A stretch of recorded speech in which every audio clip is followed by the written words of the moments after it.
noches para todos. Muchas gracias por estar allí. Acaba de finalizar el noticiero. Saludamos a los colegas del noticiero de Misiones 4 y empieza en este jueves 23 de abril Agenda 3. En este caso, la tercera emisión aquí en Misiones 4. Este programa que ve la actualidad pero en contexto, como siempre le decimos. Muchas gracias por lo que hemos recibido en estos días en referencia a quienes han podido ver el programa. La verdad que nos pone muy contentos y nos da muchas ganas de seguir avanzando y seguir con mucha más producción y recordando lo que decíamos, de por qué es Agenda 3 y esta cuestión de anotarse las cosas y sobre todo lo que decimos, porque por algo lo decimos. Primer programa, habíamos hablado de la interna del PJ y que no sabíamos si se iba a realizar o no. Se hizo la interna, se hizo la elección el pasado domingo 19. ¿Y qué pasó? Hubo un ganador y hubo un impugnador. Todavía está abierta la definición en referencia a qué pasará con eso, pero hoy nos toca hablar de otros temas. Estaremos hablando en el bloque nacional de Caputo, el endeudador serial de la Argentina. Así como decimos, la Argentina tiene 50 años conviviendo con un ciclo que repite: deuda, crisis, negociación, más deuda. Pero hay un nombre que aparece a veces en los momentos de mayor endeudamiento en la historia reciente: Luis Caputo, el mago de las finanzas, el Messi, como le dijo alguna vez el expresidente Mauricio Macri. Fue arquitecto financiero del macrismo y es el responsable de los 56.000 millones de dólares en emisiones de deuda entre 2016 y 2018. Y el apoyo más grande que el FMI otorgó jamás. Y es el ministro de Economía de Javier Milei y vuelve a la carga con la misma receta. En el bloque internacional nos vamos a esa bellísima isla del Caribe, porque el título es Cuba, la revolución y sus límites. En el marco del giro de la política exterior de los Estados Unidos, que afecta a múltiples países, Donald Trump volvió a poner a Cuba en el centro de la agenda política exterior. Y como él estaba saliendo bien las cosas en Irán, una vez que termine su incursión en Medio Oriente, no duden ustedes que va a ir a la casa de Cuba.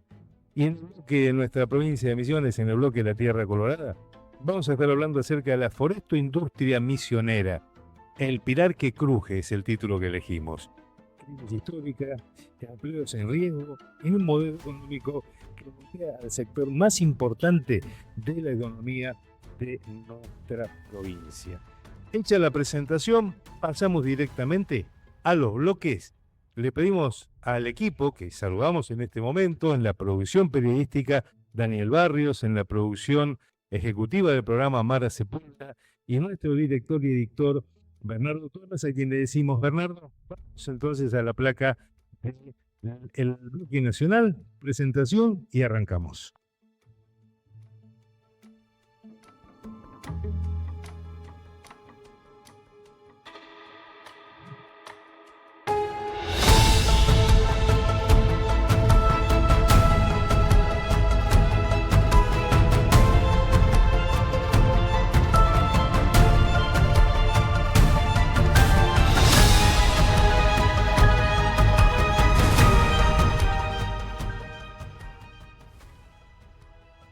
Ya comenzamos el bloque nacional y les habíamos dicho que el título que elegimos para el día de hoy: Caputo, el endeudador serial de la Argentina. Y habíamos hecho una breve reseña en referencia a lo que es la evolución de la deuda externa en nuestro país. La deuda externa comenzó allá por 1800 y el primer endeudador se llamó Bernardino Rivadavia, que fue el presidente que tomó un empréstito con la Baring Brothers. Tardó casi 100 años en pagarse. Y hablando de 100 años, fue Luis Caputo, el creador del famoso bono a 100 años, que todavía quedan como 90 y pico de años para pagarlo.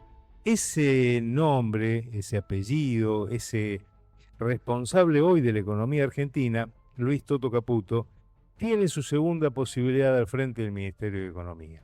Y en esta segunda posibilidad vamos a revisar, vamos a repasar, vamos a ver un poco, y ahí le pedimos a nuestro director que veamos lo que tenemos aquí nosotros en pantalla. porque Caputo tenemos que hablar no solamente de toda la evolución de la deuda externa o como elegimos desde 1975 hasta la fecha. Son dos periodos los que abarcan la gestión de Luis Toto Caputo, nada menos que el actual y el antecedente al del gobierno de Alberto Fernández con la pandemia. Ustedes pueden ver en este trabajo que hicimos esa evolución de la deuda. En 1975, antes de lo que fue el golpe de Estado cívico-militar, que se inició el 24 de marzo de 1976, que también hablamos en el primer programa acerca de José Alfredo Martínez Dios. Antes de la intervención de Martínez Dios, la deuda externa que tenía nuestro país era entre 8.000 y 85 millones de dólares. Sale la dictadura militar, una serie de elementos posteriormente, como lo que fue la fuga de capitales, lo que fue también la estatización de alguna manera de la deuda privada, porque se garantizó la deuda privada y la pasó a pagar el Estado Nacional. Este endeudamiento sin precedentes llegó prácticamente a 46.000 millones de dólares, los 8.085 millones con los que arranca la dictadura militar. Y estoy haciendo los distintos procesos de la democracia, la presidencia de Raúl Alfonsín, una pesada herencia y también aumentó la deuda externa. Hubo un aumento de la inflación, después llegó el caso de el gobierno de Carlos Menem, hubo también un enorme crecimiento de la deuda externa, se pagó deuda con privatizaciones, se vendieron empresas, hubo canjes de deuda, muchas salidas de capital en todo ese periodo de tiempo. Después llegó la crisis del 2001, porque en el 1999 asume Fernando de la Rúa, un blindaje de 180.000 millones de dólares, fuga nuevamente, y llega el gobierno de Eduardo Duhalde, que hace la especificación asimétrica. $1, $1 durante no solamente el periodo de Menem, sino también los 2 años de Fernando de la Rúa. Finaliza este mayor default. El 2001 fue el mayor default de la historia que tuvimos hasta este momento. Luego llega el gobierno de Néstor Kirchner y los 12 años del gobierno kirchnerista, en donde hubo una serie de acciones, porque por un lado se desendeudó en función de renegociación de la deuda, pero también se siguió tomando deuda y aumentó la deuda externa. Llega la primera parte de Caputo, que sería la posibilidad que estuviera entre el 2019 y el 2015-2019, perdón, hay que hacer una corrección allí en el gráfico, y así fue este momento del 2018, en el cual realmente se dio un desastre de la cantidad de dinero que se recibió a partir del Fondo Monetario Internacional. Pero luego llega el periodo de Alberto Fernández y el nuevo periodo de Luis Caputo. ¿Y qué pasa en este nuevo periodo de Luis Caputo? ¿Qué pasó en estos últimos días? Nuevamente, el Fondo Monetario vuelve a prestarle y sigue prestándole plata a la Argentina. Vamos a compartir un video en el cual nos dice acerca de cómo le fue en su última incursión en el Fondo Monetario y qué es lo que le dio Cristalina Georgieva, la presidenta del Fondo Monetario, a la Argentina en esta gestión de Luis Caputo. Correcto. Bueno, hablamos de la gira del ministro de Economía, diversas reuniones, Jimena, importante pensando en dinero que llegaría a nuestro país. ¿Es así? Sí, así es. Estamos hablando de lo que anunció hoy Luis Caputo desde Washington. Esto que habíamos comentado al principio, las reuniones de primavera, que se llaman así, del FMI. ¿Por qué? Porque ayer Caputo consiguió unos 1.000 millones de dólares que habilitó el FMI a partir de la aprobación de, la segunda aprobación ya es del acuerdo de Argentina con el FMI. Esto abrió la puerta a que otros organismos multilaterales también se sumaran a poner dinero. ¿De quién estamos hablando? La novedad de hoy es que el Banco Mundial dijo que va a aportar otros 2.000 millones de dólares a Argentina. Y lo hizo a través, miren, ahí estamos viendo a el director del Banco Mundial, Ajay Banga, que dio el ok de estos otros 2.000 millones de dólares. Pero ¿qué pasa? Argentina tiene que pagar ahora a mitad de año, en julio, unos 4.300 millones de dólares al FMI. Es uno de los vencimientos más importantes de este año. Y Caputo salió a buscarlos, primero con los 1.000 de ayer del propio FMI. Hoy otros 2.000 del Banco Mundial, que dijo que es una tasa baja del 5% a 6 años y con un periodo de gracia de 3 años. O sea, hasta dentro de 3 años no se empieza a devolver. Pero claro, falta un resto. Ese resto lo aportaría el BID con otros 500 millones de dólares y la CAF, que es el Banco de Desarrollo para América Latina y el Caribe, otros 500 más. Y el restito que falta, lo que dijo es que va a surgir de la venta de activos estatales, dicho en criollo, privatizaciones. Así que con eso juntaría el ministro Caputo estos 4.300 millones que tiene que pagar el Estado argentino a mitad de año y que por ahora dijo vamos a seguir dentro de este esquema de organismos multilaterales. No vamos a salir a buscar plata a los mercados privados, a los privados, porque ahí cobran una tasa mayor, obviamente porque son los privados. Entonces, si tenemos los organismos multilaterales aportando dinero con una tasa más baja, no vamos a ir afuera a pedir dinero con una tasa más alta. Esto lo comentó hoy en un evento de la JP Morgan, de la cual participó también Luis Caputo allí en Washington. Bueno, bien, seguimos hablando de economía, de números. Ahí estábamos escuchando esta evaluación de lo que ha sido precisamente la última incursión de Luis Toto Caputo. ¿Es neutral ir a los organismos multilaterales de crédito? ¿Hay algún tipo de consecuencia? Hay una advertencia de los analistas que dice que la mayor participación de organismos multilaterales como acreedores no es neutra. Según GM Capital, los multilaterales pasarán a representar el 21,8% del PBI del 2026. Y especialistas señalan que esa subordinación implícita puede agregar un lastre de entre 100 y 200 puntos básicos al riesgo país. Difícil de eliminar incluso con buenos indicadores macroeconómicos. Pero ¿por qué va a buscar esa deuda? Que fueron 1.000 millones primero en el Fondo Monetario y el resto en otros organismos. Para pagar los vencimientos de la misma deuda que tomó Caputo. Para pagar con otro préstamo y siempre tirando la pelota para adelante y siempre pagando más intereses, aunque diga que son bajos. Fueron las principales operaciones de Caputo en las dos gestiones, en la de Macri y en esta. Pago a fondos buitres, año 2016, pagó 9.352 millones de dólares siendo secretario de Finanzas. Después, emisiones globales de 2021 al 2046. Estamos hablando de 56.000 millones de dólares totales. Apertura al mercado. En el 2018, el acuerdo con el Fondo Monetario Internacional, 57.000 millones de dólares, de los cuales llegaron 44.000. Récord histórico del Fondo Monetario entregándoselo a un solo país. Pues, junto ya con Milei en 2024, acuerdo con el Fondo Monetario Internacional, 20.000 millones de dólares, siendo ministro de Economía. A 27 y a 28. Esto fue ya en este año, 4.000 millones de dólares en licitaciones, deuda local en dólares y los préstamos que acabamos de escuchar que está tomando en este momento. Entonces, todas estas fuentes están relacionadas con el INDEC, por ejemplo, la Auditoría General de la Nación y algunos medios especializados en economía, pero fundamentalmente los datos son oficiales. Entonces, ¿qué es lo que nosotros tendríamos que aportar o queremos aportar? La deuda no es una fatalidad geológica. La deuda estar en Argentina es una decisión política. Fue y será una decisión política.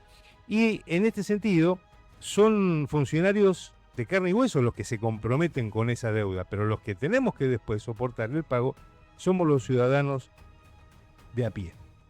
Un endeudador serial no es necesariamente un corrupto, solo que se investigue qué es lo que pasa con los intereses y con las comisiones que se generan a partir de esas tomas de deuda. También puede ser simplemente alguien que cree que la Argentina puede vivir eternamente de la promesa de un futuro mejor. La historia dice que esto que se está haciendo tiene fecha de vencimiento porque no es la primera vez que se ha hecho y encima, en este caso, 2 veces la misma persona. De esta manera terminamos este bloque nacional, nos vamos a ir al bloque internacional y vamos a hablar de la realidad de el fracaso, entre comillas, de la Revolución Cubana.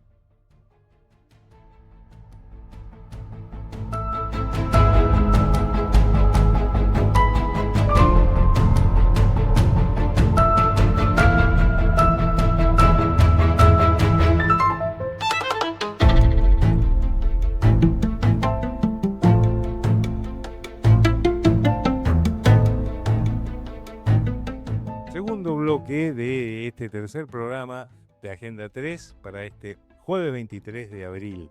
Es el bloque internacional y en este caso el título es Cuba, la revolución y sus límites. Trump escala la presión sobre la isla y no descarta una opción militar. ¿Quién es nuestro especialista? Es nuestro productor periodístico, Daniel Barrios, a quien saludamos, que está conectándose con nosotros allí en la ciudad autónoma de Buenos Aires. Daniel, muy buenas noches, ¿cómo estás? Muy buenas noches, Marcelo, muy bien y un gusto estar con ustedes.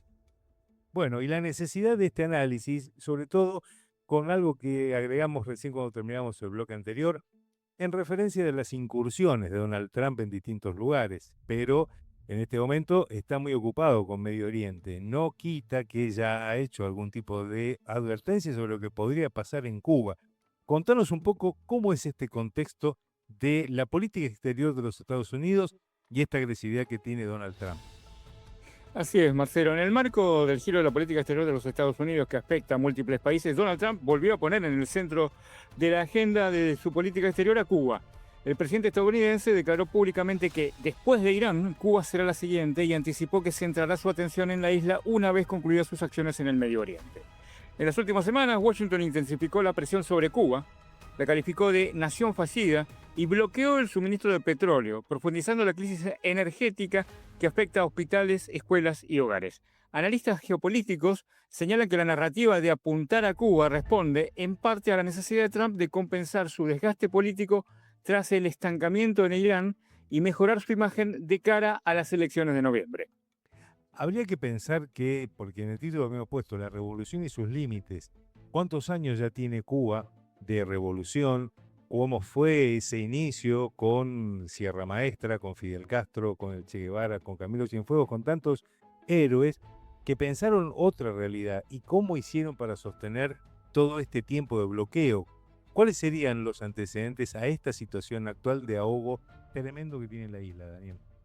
67 años, Marcelo. La relación entre Cuba y Estados Unidos arrastra décadas de conflicto. El 1 de enero de 1959 triunfó la revolución liderada por Fidel Castro, que derrocó al dictador Fulgencio Batista, hombre de confianza de Washington en la isla. La posterior nacionalización de empresas estadounidenses y la declaración del carácter socialista de la revolución en 1961 sellaron la ruptura. La fallida invasión de Bahía Cochinos, promovida por la CIA, se produjo en ese mismo 1961. El 3 de febrero de 1962, el presidente John Fitzgerald Kennedy firmó la orden ejecutiva 3447, instituyendo así el bloqueo económico, comercial y financiero que rige hasta hoy. Durante el primer mandato de Trump, 2017 a 2020, se endureció este bloqueo y este segundo mandato profundiza aún más la presión sobre la isla. Bueno, ¿y cómo están viviendo ahora? Porque uno puede pensar en aquellos que iniciaron la revolución allá en el 59 y también las generaciones que están viviendo esta etapa. ¿Cómo se está viviendo en este momento en Cuba en particular? Apelamos entonces a la declaración del Ministerio de Relaciones Exteriores cubano, que describió la situación como un asedio permanente. Al cerco energético se suman las declaraciones de funcionarios estadounidenses sobre posibles agresiones militares. En La Habana la crisis es cotidiana. Cortes de luz, escasez de combustible y medicamentos. Un dato diplomático relevante: el pasado viernes 10 de abril, representantes del Departamento de Estado aterrizaron en La Habana por primera vez en 10 años. El subdirector cubano Alejandro García del Toro afirmó que confirmó la reunión, ¿no? Pero pidió discreción ante la sensibilidad del momento. Según los medios norteamericanos, la Casa Blanca le presentó a Cuba una alternativa: negociar o afrontar el uso de la fuerza. Trump, por su parte, ya no descarta la opción militar. En una entrevista reciente sostuvo que no puede ejercer más presión sin entrar y destruir el lugar. Típica dialéctica del presidente actual de los Estados Unidos. Y ahora después prometió un nuevo amanecer para la isla. La necesidad de victorias electorales aceleraría los tiempos. Marcelo, para comprender un poco más, invitamos a nuestro colega, el periodista argentino Alberto Mas, que es el presidente del Club Argentino de Periodistas Amigos de Cuba, que en este momento está en La Habana y que nos va a narrar, según él, lo que está viendo y viviendo en este momento en la capital cubana. Pasamos a escuchar entonces el audio de Alberto Mas.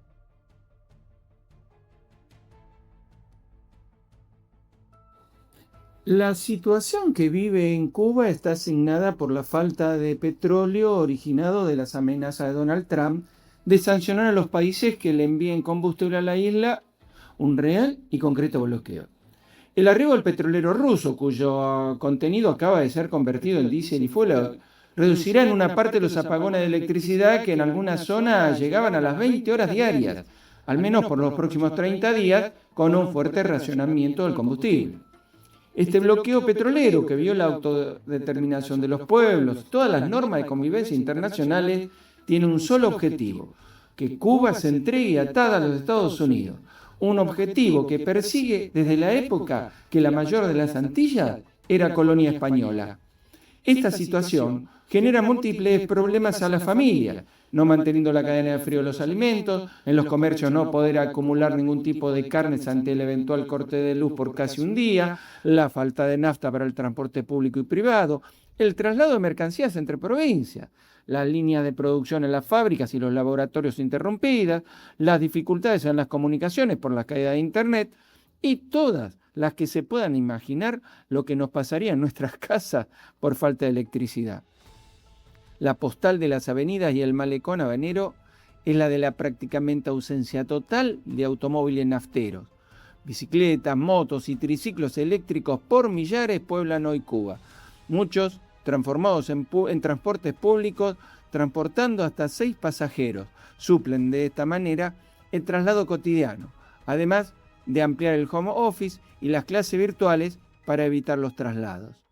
Pero el pueblo cubano resiste estoicamente, molesto sí en cada corte de luz, pero sin perder la alegría y el carácter colectivo y solidario que lo caracteriza.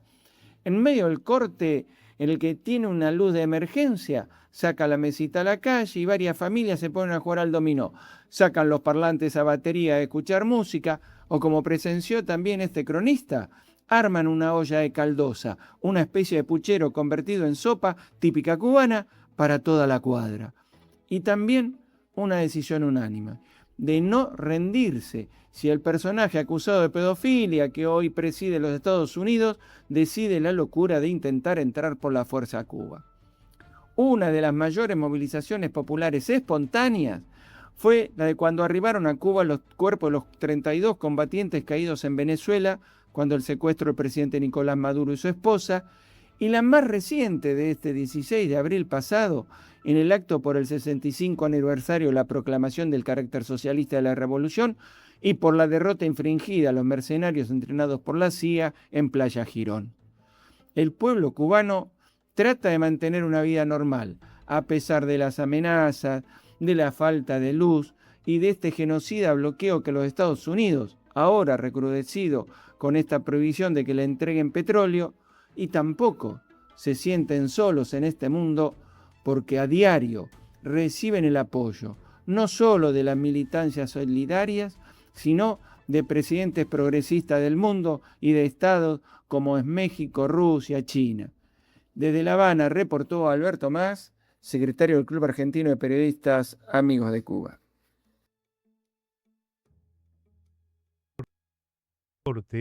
De Alberto Mas, directamente desde La Habana, Daniel, porque es mostrarnos la realidad, lo que se está viviendo. ¿Quién aguanta? ¿Cómo se puede sostener la vida de una familia o cómo se puede sostener el trabajo en condiciones como estas? Que es terrible precisamente, Marcelo, y bueno, queríamos tener la visión de alguien que lo está viendo, palpando la realidad minuto a minuto ahí en La Habana. Desde hace unos días se está participando en una serie de foros que se están produciendo ahí y bueno, muchos de nuestros colegas están trabajando en ese momento. Por eso aprovechamos y tuvimos esa palabra. ¿Y cómo sería este posicionamiento en el caso que vuelve derrotado, como decía el Chavo, vuelve el perro arrepentido? Donald Trump la tiene ahí cerquita, Cuba. ¿Cómo se comportaría el resto de los países en función de lo que ya sabemos que ha hecho en Venezuela, pero no tiene la misma solidez o el mismo refuerzo popular Cuba de lo que ha tenido Venezuela? Ahora el mundo está advertido de lo que puede llegar a ser este gobierno de Donald Trump. Rusia, China, México y Turquía marcaron posición. El vocero del Kremlin, Dmitry Peskov, fue contundente. Cuba es un socio excepcional y su gobierno rechaza cualquier invasión o presión externa. Denunció que la crisis energética provocada por el bloqueo pone en riesgo la vida de niños en los hospitales. En tanto, China reafirmó su apoyo estratégico a La Habana, exigió el fin inmediato del embargo y prometió ayuda económica y técnica. Beijing se posiciona como contrapeso a la influencia de Washington en el Caribe, mientras que Turquía y México hacen llegar medicinas, alimentos y generadores, algo vital para el funcionamiento de los hospitales. Toda la acción que está haciendo Donald Trump se enmarca en lo que se llama la doctrina Monroe 2.0, esta nueva estrategia de seguridad nacional de Estados Unidos para 2025-2026, prioriza el hemisferio occidental y busca frenar la influencia de agentes externos como Rusia y China en América Latina. Cualquier disidencia en la región se convierte en blanco directo para esa política. Cerrar este aporte y sabiendo que lo que se viene cuando se termine lo de Medio Oriente, se viene para nuestro continente americano. Dependerá mucho del resultado de la acción bélica en Medio Oriente. Yo creo que se está produciendo algo que no esperaba tanto el gobierno de Washington como nadie en el mundo. La resistencia de Irán es épica, digamos, y parafraseando un poco el nombre de la operación que le puso Estados Unidos. El tiempo y, como te decía, el resultado de la guerra en el Golfo Pérsico marcarán el destino de la isla, de esta isla que lleva 67 años siendo una espina para Washington. Daniel, muchísimas gracias por este aporte y vamos a ver, como decimos siempre, ¿no?, lo que nos deparan los próximos días. Así es, volvemos cuando la noticia sí lo requiera. Gracias a todos por estar ahí. Un abrazo grande. Daniel Barrios, desde la ciudad de Buenos Aires, nuestro productor periodístico y también nuestro corresponsal en Buenos Aires y también nuestro analista internacional. Damos finalizado al segundo bloque, nos vamos a ir a una breve tanda y volvemos porque nos queda todavía el bloque de la Tierra Colorada, hablar de la forestoindustria, agradecimientos y mucho más aquí en Agenda 3 por Misiones 4.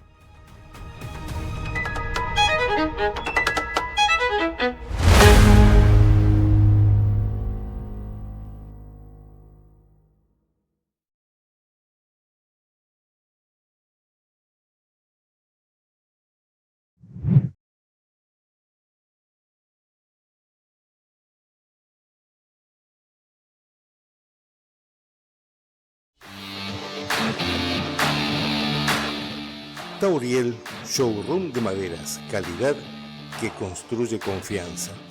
Buena calidad y variedad de maderas. Visita Tauriel Showroom de Maderas, donde encontrarás todo para tus proyectos, con atención personalizada y los mejores precios. Estamos en Avenida de las Américas, 1639.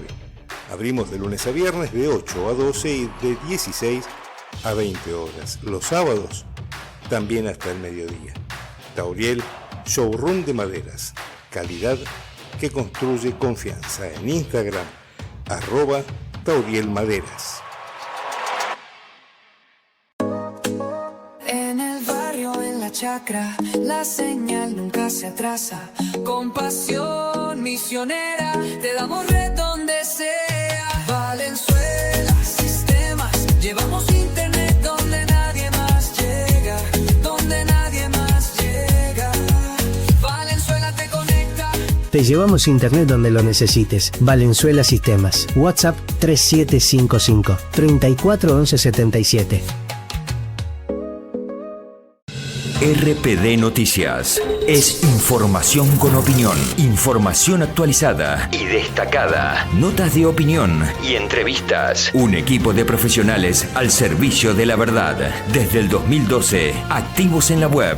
Seguinos en las redes. RPD Noticias.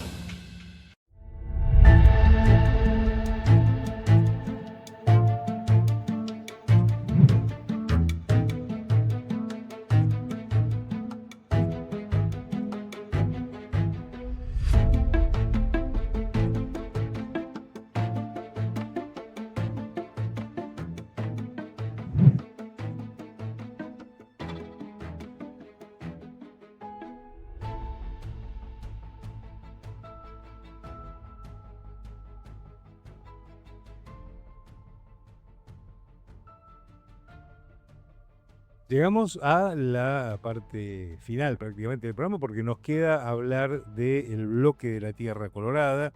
Pero antes de ello, lo que queremos hacer es agradecer. Recién escuchábamos y recién veíamos a nuestros auspiciantes. Queremos agradecer mucho a Tauriel Maderas, Showroom de Maderas, que realmente nos ha dado una muy buena mano con este estudio que tenemos ahora remodelado. También saludar a Valenzuela Sistemas y, por supuesto, a RPD Noticias, que cumplen un par de días más, 14 años ya, desde que comenzamos allá por el 2012 en Posadas y bueno, después nos vinimos para aquí, para Oberá. Como estamos en Oberá, transmitiendo desde Oberá, les decimos que si quieren participar del sorteo que vamos a hacer el jueves de la semana que viene, que es jueves 30, es el último jueves del mes, allí vamos a estar sorteando Falacias Libertarias, que también agradecemos a Ediciones ICUS.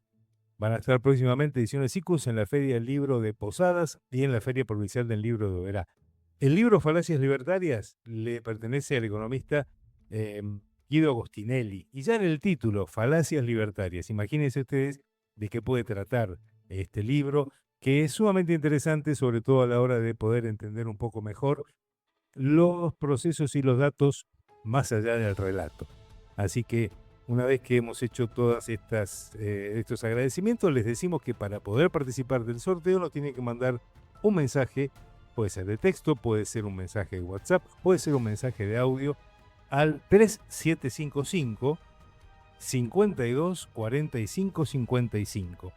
3755 52 45 55 y el jueves que viene, digamos, todavía hay tiempo en el programa del jueves que viene. Vamos a decir el ganador por las redes sociales o lo vamos a anunciar en el primer programa del mes de mayo. Nos vamos entonces a este bloque de la Tierra Colorada y qué está pasando con la forestoindustria en nuestra provincia.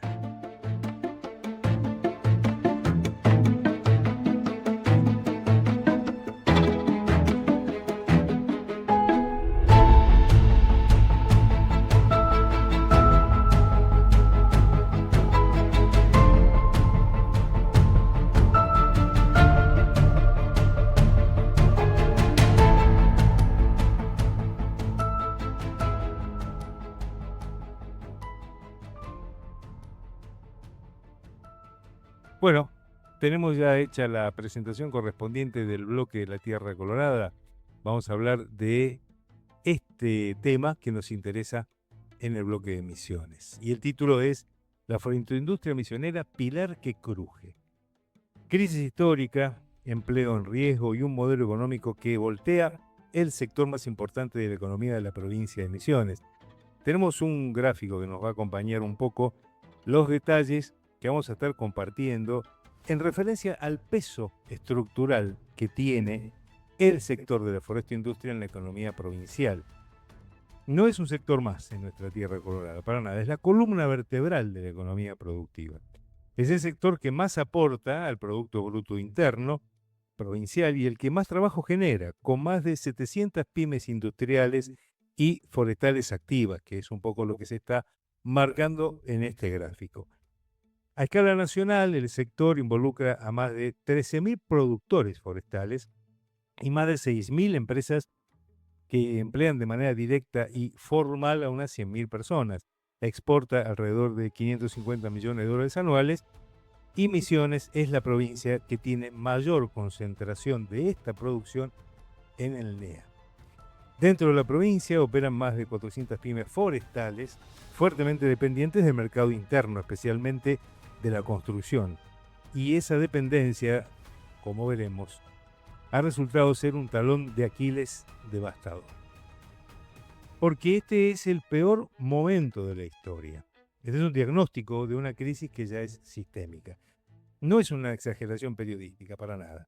Es la definición textual de quienes tienen responsabilidad institucional en el sector. Por lo pronto, Hugo Escalada, presidente del Instituto Forestal Provincial, INDOPRO, calificó la situación actual como el punto más bajo jamás registrado, un escenario que contrasta violentamente con el periodo de la pandemia de COVID-19, que paradójicamente fue el pico histórico de la forestroindustria en volumen de ventas, exportaciones y madera cortada. Por su parte, el consultor forestal Ronald Vera, con más de 3 décadas en el sector, va más lejos. Comparó la crisis actual con la de 2001 y con el colapso de las hipotecas subprime del 2008, recordando que en esa época cerraron empresas emblemáticas como el aserradero Bossetti, que pertenecía a Arauco, La Palmina, en Banda, Agromaderas del Grupo Macri y Filloin en San Ignacio. También concluyó con la presente, que es más profunda y extensa que todas ellas. Para poder dar también una mirada y una visión acerca de qué es lo que está pasando en el sector que está padeciendo una tormenta perfecta, que es el derrumbe de la obra pública, por ejemplo, para definirlo, el impacto más devastador del Estado Nacional, porque sucede que al no tener obra pública es mucho menor la cantidad de madera que se consume. El costo de la energía también, un desequilibrio brutal. El tipo de cambio que ahoga las exportaciones, el endeudamiento y la presión impositiva sobre las pymes y la amenaza de las importaciones chinas. Para poder tener una mirada un poco, como les decíamos, desde otro de los sectores, es que tuvimos la posibilidad de conversar con el secretario general del Sindicato de Obreros y Empleados de la Madera de Posadas. Estamos hablando de Agustín Báez. Y hablando con él, nos hacía de alguna manera una referencia a estas cuestiones, pero también el impacto que esta crisis tiene sobre los trabajadores de la madera. Vamos a escuchar, vamos a compartir con ustedes esta entrevista que pudimos hacer del secretario general del Sindicato de la Madera de Posadas, Agustín Báez. Bueno, quería comentarte más que nada sobre la situación que está atravesando la industria maderera, la forestroindustria. La verdad que es un contexto bastante complicado, en el cual este sindicato viene teniendo permanente diálogo con empresarios, con la Cámara, la verdad escuchándonos, porque es un momento en donde todos tenemos que también aportar y llevando y sobrellevando este contexto tan difícil que obviamente preocupa a todos y que, bueno, como te acabo de decir, tratamos de tener un diálogo, hablarlo, ver cómo podemos tratar de también entender cuál es el problema, que creo que todos sabemos y todos coincidimos en donde empieza y sobre qué decisiones se han tomado que también han llevado a perjudicar al sector. La verdad que entendemos que las decisiones que se han tomado, tanto en la apertura indiscriminada de importaciones y también la falta de obra pública, la falta por ahí también del acompañamiento del gobierno nacional con línea de créditos que permitan a la industria por ahí también poder tratar de poder invertir y poder crecer, también ha llevado a que hoy se sienta también el impacto del parate, ¿no? Del parate en el sentido de por ahí venta, más que en el mercado interno, la exportación también.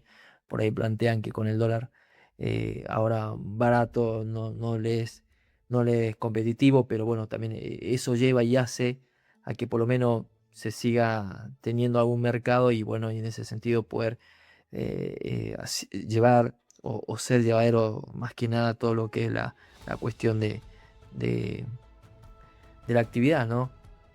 Pero la verdad que nosotros lo vemos con mucha preocupación, porque vemos que no hay una idea del gobierno nacional de poder mejorar o de querer mirar para el sector de la industria. Nosotros vemos que otro sector, que otro rubro también lo están padeciendo y el nuestro no está ajeno.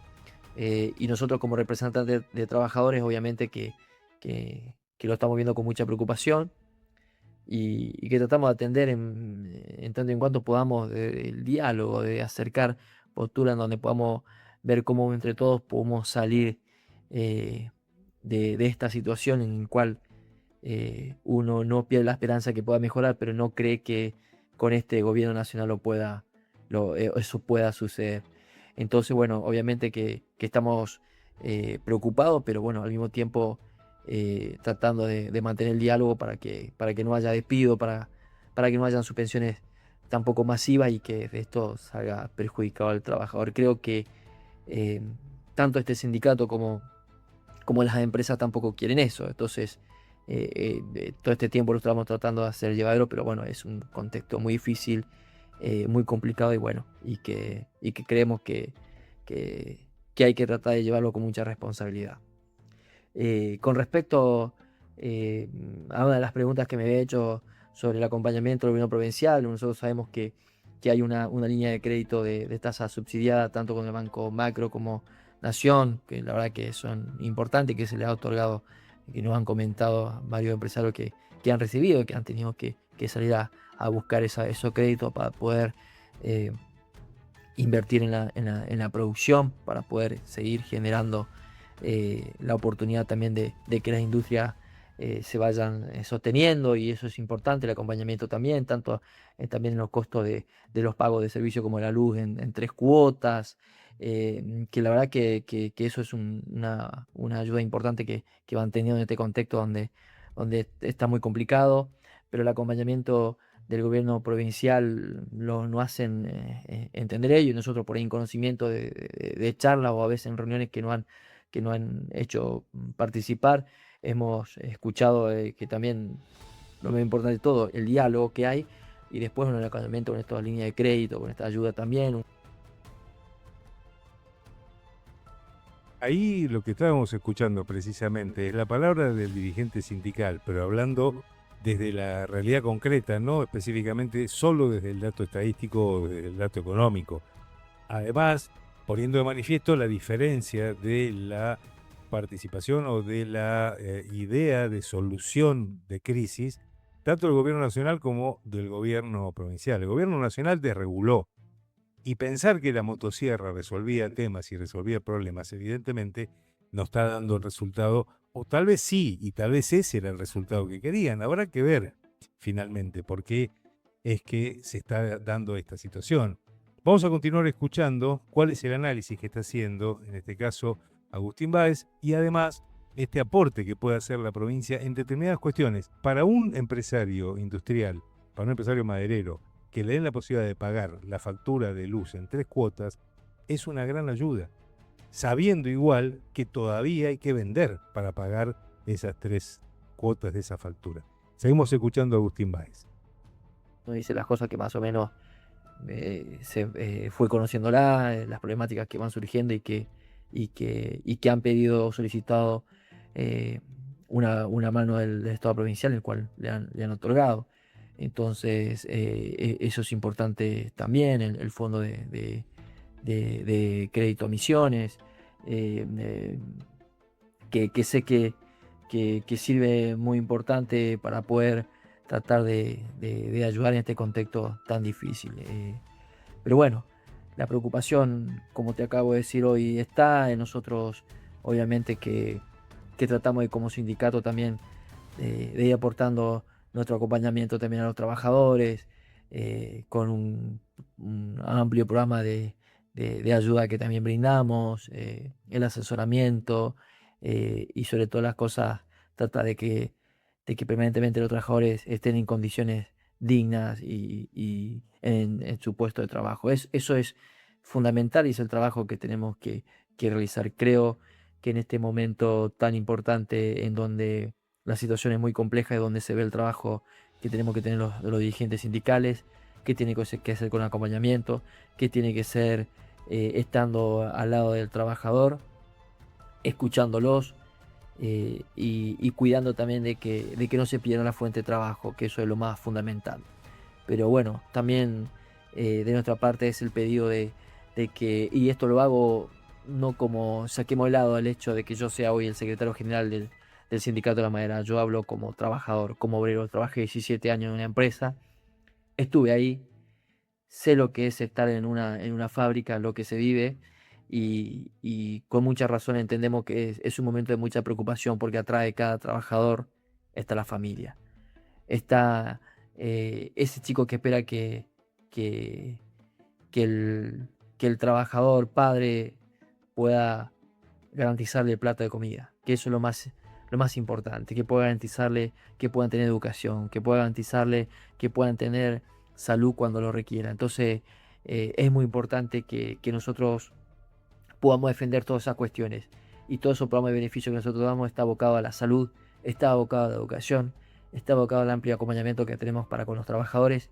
y que evidentemente eso está plasmado y lo tienen que saber los trabajadores, obviamente que la sociedad también, pero más los trabajadores. No importa que los trabajadores simplemente sepan y sientan que están bien representados más en un momento tan difícil, donde esperamos que el gobierno nacional realmente empiece a entender que no se sale abriéndose al mundo, sino protegiendo la industria y garantizando de que cada vez podamos crear más fuentes de trabajo. El país se sale trabajando y cuidando y honrando a los trabajadores que todos los días ponen su fuerza de trabajo, su lucha, sus ganas para construir patria. Lo hacen a través del trabajo, no tienen otra forma más que trabajar. Dice Agustín Báez, detrás de cada trabajador está la familia, está ese chico que espera que el padre pueda garantizarle el plato de comida, que pueda garantizarle educación y que pueda garantizarle salud cuando lo requiera. Vamos a escuchar la última parte de esta nota que hicimos con el secretario general del Sindicato de Obreros y Empleados de la Madera de Posadas, Agustín Báez. Y queremos eso, nosotros los dirigentes sindicales. Y también, como te decía, te hablo como trabajador, es lo que siempre anhelamos. Nosotros queremos un Estado que nos represente, un Estado que nos cuide, un Estado que nos dé las oportunidades y las herramientas de sociedad para que nosotros podamos tener también y que nos garantice también las condiciones dignas de trabajo, no con reglas que realmente solamente sean para unos pocos ganadores en un país que tiene para darle a todos oportunidades. Así que simplemente es remarcar la preocupación, es estar permanentemente trabajando y atendiendo las necesidades, pero por sobre todas las cosas también dialogando con empresarios para que no despidan, para que aguanten y para que también surja nueva idea de cómo podemos entre todos sacar adelante. Es difícil porque no depende solamente de nosotros. Que la situación hoy esté así no es un problema ni del sindicato y muchas veces tampoco de la industria. Es de un gobierno que tiene que tomar medidas y que tiene que atender y que tiene que generar consumo y que tiene que darle la posibilidad a la industria de poder salir adelante. Me parece que pasa por ahí. Uno ve a Estados Unidos que tomaron medidas proteccionistas para defender la industria y nosotros estamos haciendo todo lo contrario. Entonces nosotros queremos eso, queremos a alguien que realmente proteja, defienda y garantice a la industria la posibilidad de estar mejor, que pueda estar bien. ¿Quién no quisiera eso? Así que simplemente poder de acá decirte que todo lo que hoy en este último año está pasando es preocupante, pero no nos deja a nosotros de la posibilidad de atender y de estar permanentemente en acompañamiento de nuestros trabajadores, los trabajadores madereros. Así que bueno, simplemente comentarte la situación y bueno, y muchas cosas que vos también ya lo conocés, porque lo hemos hablado de otras oportunidades, conocido nuestro camping, ha visto todo el trabajo que venimos realizando y lo hacemos de la sencillez, la humildad y el trabajo permanente y cotidiano que tenemos que realizar. No tenemos un horario de comienzo, pero no tenemos un horario de salida. Estamos tanto sábado, domingo atendiendo y hablando y escuchando a los trabajadores. Por sobre todas las cosas, escuchando, haciendo mucho recorrido, viendo la empresa y entendiendo que es el momento en donde uno tiene que estar y defender los derechos de los trabajadores también. Eso es clave, fundamental. Concretamente lo que está planteando y el llamado que hace, en este caso, Agustín Báez, secretario general del Sindicato de Obreros y Empleados de la Madera de Posadas, es un llamado a la unidad con los empresarios, a la unidad, en este caso, el gobierno provincial que está aportando algún tipo de solución. Hizo ejemplo de un incendio que se había producido en El Dorado y que allí hubo posibilidad de crédito para ese empresario, porque realmente, viendo las conclusiones de esta situación, uno tiene que ver que la forestoindustria en nuestra provincia está con una paradoja que es dolorosa, porque la materia prima que tiene es de calidad, tiene historia, tiene mercados potenciales y está inserta en una de las pocas provincias del mundo que tiene una masa forestal que tiene estas características. Ahora, ninguna de estas ventajas comparativas alcanza cuando los costos de la energía subieron un 617%, cuando la obra pública desaparece, cuando el tipo de cambio ahoga las exportaciones. Realmente el Estado Nacional está mirando para otro lado. Entonces, es momento de repasar todo esto y ver de qué forma se pueden encontrar las soluciones desde la provincia de Misiones para resolver estos problemas que afectan principalmente a la industria que, como decíamos, ¿no?, apuntala lo que es el Producto Interno Bruto misionero. Terminamos con el bloque de la provincia de Misiones. Ya nos vamos al cierre del programa. Se pasó bastante rápido el programa hoy, pero con temas más que interesantes. Vamos al cierre y ya nos despedimos.